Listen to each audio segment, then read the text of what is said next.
Bismillahirrahmanirrahim. Assalamu alaikum. Dear students of 6th class, how are you all? I hope you are good and safe. Students, as you know that we are dealing with our book Geography. We have started our chapter number 1, Earth as a planet. Today is our lecture number 3. हाँ जी, lecture number 2 में हमने अर्थ की movement के बारे में, इसकी rotation और revolution के बारे में पढ़ा था।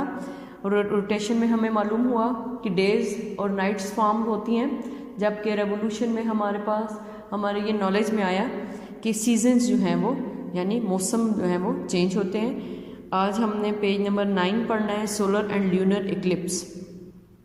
अब सोलर एंड ल्यूनर इक्लिप्स क्या होता है?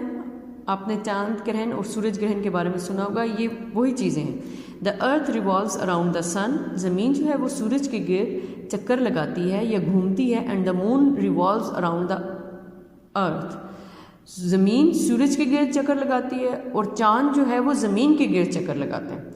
During the revolution it happens that, और इस तमाम रेवोल्यूशन के बारे में, रेवोल्यूशन के दौरान जो है के नतीजे में, ठीक है, जब ये तमाम रेवोल्यूशन हो रही होती है कि ज़मीन सूरज के गिर्द चक्कर लगाती है और चांद ज़मीन के गिर्द, क्या होता है कि समटाइम्स, बाज़ औक़ात, the moon comes between the sun, के चांद जो है वो सूरज, the sun and the earth, चांद चक्कर लगाते लगाते सूरज और ज़मीन के दरमियान आ जाता है। And castes it's shadow on the earth, और ज़मीन पर अपना अक्स जो है वो डाल देता है या पैदा कर देता है। Due to which the sun is not seen completely और पार्शली फ्रॉम द अर्थ। फिर क्या होता है कि सूरज जो है वो मुकम्मल तौर पर या उसका थोड़ा सा हिस्सा जो है वो, उसकी रोशनी जो है वो ज़मीन पर पड़ती है। This is called solar Eclipse.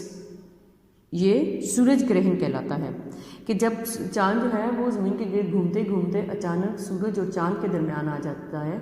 और फिर क्या होता है कि सूरज की रोशनी या तो मुकम्मल तौर पे ज़मीन पे नहीं पड़ती या फिर कुछ हिस्से पर ज़मीन के पड़ेगी और बाकी जो है वो उसका हिस्सा जो है वो अंधेरे में आ जाता है। तो इस तमाम सिचुएशन को क्या कहेंगे? सोलर इक्लिप्स कहेंगे।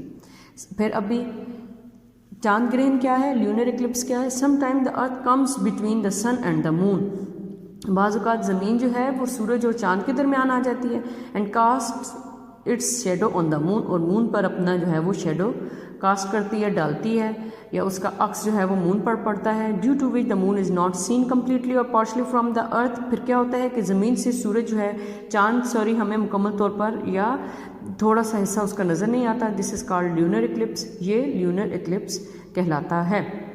अब इसकी एग्जांपल क्या है कि let's take an example, light a bulb and watch it without one eye closed, कि आप एक बल्ब जलाएं और उसको एक आंख से देखें। Now take a coin in your hand, और अपने हाथ में एक सिक्का रख लें।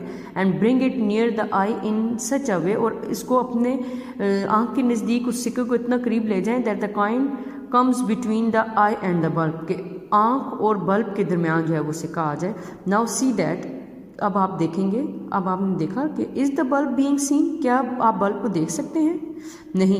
Is the light of the bulb falling on your eye, क्या बल्ब की रोशनी आपकी आंखों पर पड़ रही है? Solar and lunar Eclipse occur in the same way, इसी तरीके से सोलर और ल्यूनर इक्लिप्स जो हैं वो होते हैं। ये इनकी शेप्स हैं। सोलर इक्लिप होगा तो क्या होगा, और ल्यूनर इक्लिप में। अब है continents and oceans. The area of the earth our surface is about 510 million square kilometers, out of which about 29% is comprised of land and 71% is covered by water. अच्छा, हमारी ज़मीन जो है उसकी सतह जो है, या हमारी ज़मीन तकरीबन 510 मिलियन स्क्वायर किलोमीटर पर फैली हुई है, जिसमें से 29% जो है वो हमारी ज़मीन यानी खुश्क ज़मीन पर मुश्तमिल है, और 71 जो है वो कवर्ड बाय वाटर है। ठीक है, यानी पानी पर मुश्तमिल है। ज़मीन का हिस्सा जो है 29% खुश्क है और 71% पानी पर मुश्तमिल है, यानी समंदर हैं, दरिया हैं, ग्लेशियर्स हैं, इस तरह के। अभी कॉन्टिनेंट्स बराज़मों को कहते हैं और ओशन समंदरों को कहते हैं। ठीक है, अब कॉन्टिनेंट्स क्या है? The land portion is comprised of 7 large masses which are called continents, और ज़मीन का वो हिस्सा जो कि लैंड पर मुश्तमिल है, कंप्राइज्ड है कंसिस्ट है वो क्या है, 7 पोर्शन है, 7 है। अब इनको हम 7 लार्ज, बहुत 7 बड़े बड़े बरआज़म पर मुश्तमिल है। सबसे पहला क्या है, एशिया है। It is the largest continent, in its east lies the Pacific Ocean, in the west is Europe, in the north is the Northern Ocean and in the south is the Indian.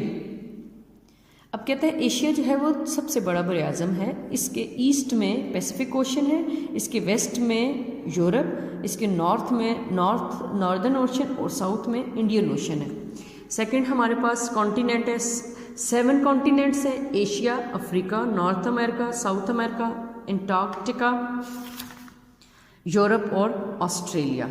ठीक है, ये 7 हमारे पास continents हैं। अब Africa क्या है, it is the second largest continent, in its east lies the Indian ocean. अब ये उसकी सारी लोकेशंस बता रहे हैं, ईस्ट में क्या है, वेस्ट में क्या है, साउथ में क्या है, नॉर्थ में क्या है। फिर नॉर्थ अमेरिका का भी इसी तरह है, साउथ अमेरिका, अंटार्कटिका, यूरोप और ऑस्ट्रेलिया। अब ओशंस को देख लेते हैं। ओशंस यानी जो ज़मीन का वो हिस्सा जहाँ पे समंदर है, पानी है। A huge mass of water is called ocean. पानी का बहुत बड़ा एक ज़ख़ीरा जो होगा उसको हम ओशन कहेंगे। There are 5 oceans in the world. दुनिया के अंदर 5 बड़े समंदर हैं। These are Pacific Ocean, Atlantic Ocean, Indian Ocean, Southern Ocean, Northern Ocean. ठीक है, ये सारे सबसे बड़ा लार्जेस्ट ओशन पैसिफिक है, फिर सेकंड लार्जेस्ट अटलांटिक है, थर्ड इंडियन, सदर्न ओशन और नॉर्दर्न ओशन। अभी की पॉइंट्स क्या है, universe is a combination of billion of galaxies comprised of matter, earth, solar system and galaxies are important components of universe। Universe के important components जो हैं वो अर्थ, solar system और गैलेक्सीज हैं। अब सूरज जो है वो एक सितारा है जो प्लैनेट्स जिसके गिर्द घूमते हैं। अर्थ के बारे में हमें बता रहे हैं कि राउंड है, इसकी सरफेस, इसके एरिया के बारे में हमने पढ़ा और कैसे डेज और नाइट्स फॉर्म होते हैं ये भी हमें बताया कि ये थ्रू बाय रेवोल्यूशन है। फिर सोलर एक्लिप्स क्या है, ल्यूनर एक्लिप्स क्या है, और 7 कॉन्टिनेंट्स हैं और 5 ओशंस ऑन द अर्थ हैं। ठीक, इसके हम थोड़ी सी हम एक्सरसाइज देख लेते हैं। Tick the correct answer. Sun is अभी हमने क्या पढ़ा है, सन क्या है, प्लैनेट है, स्टार है, सैटेलाइट है या गैलेक्सी है, star. The largest continent is Africa, north America, Europe या एशिया, एशिया है। The diameter of earth in kilometre is 12,750। जब आप पूरा लेसन पढ़ लेंगे तो आप इस काबिल हो जाएंगे। You have ability to complete these MCQs। ठीक है, the circumference of earth is in kilometre is 40,000। और नेक्स्ट है the area of earth surface in million square kilometre is 510 square kilometre. Earth complete a rotation about its axis in 24 hours और earth complete revolution around its orbit is 1 year. फिर the percentage of earth surface covered by water, हाँ जी, ज़मीन का वो हिस्सा जो पानी पर मुश्तमिल है वो 71% है। और दुनिया का सबसे अच्छा, the ocean in the east of the Asia is, Asia के ईस्ट में कौन सा ओशन है, कौन सा समंदर है, पैसिफिक है। नेक्स्ट है the uninhabited continent is Antarctica. ऐसा एक बरआज़म है जहाँ पे आबादी नहीं है, वो अंटार्कटिका है। ठीक है, हाँ जी, ये हमारा लेक्चर नंबर 4 है। आज के लिए इतना ही काफ़ी है। Thank you very much.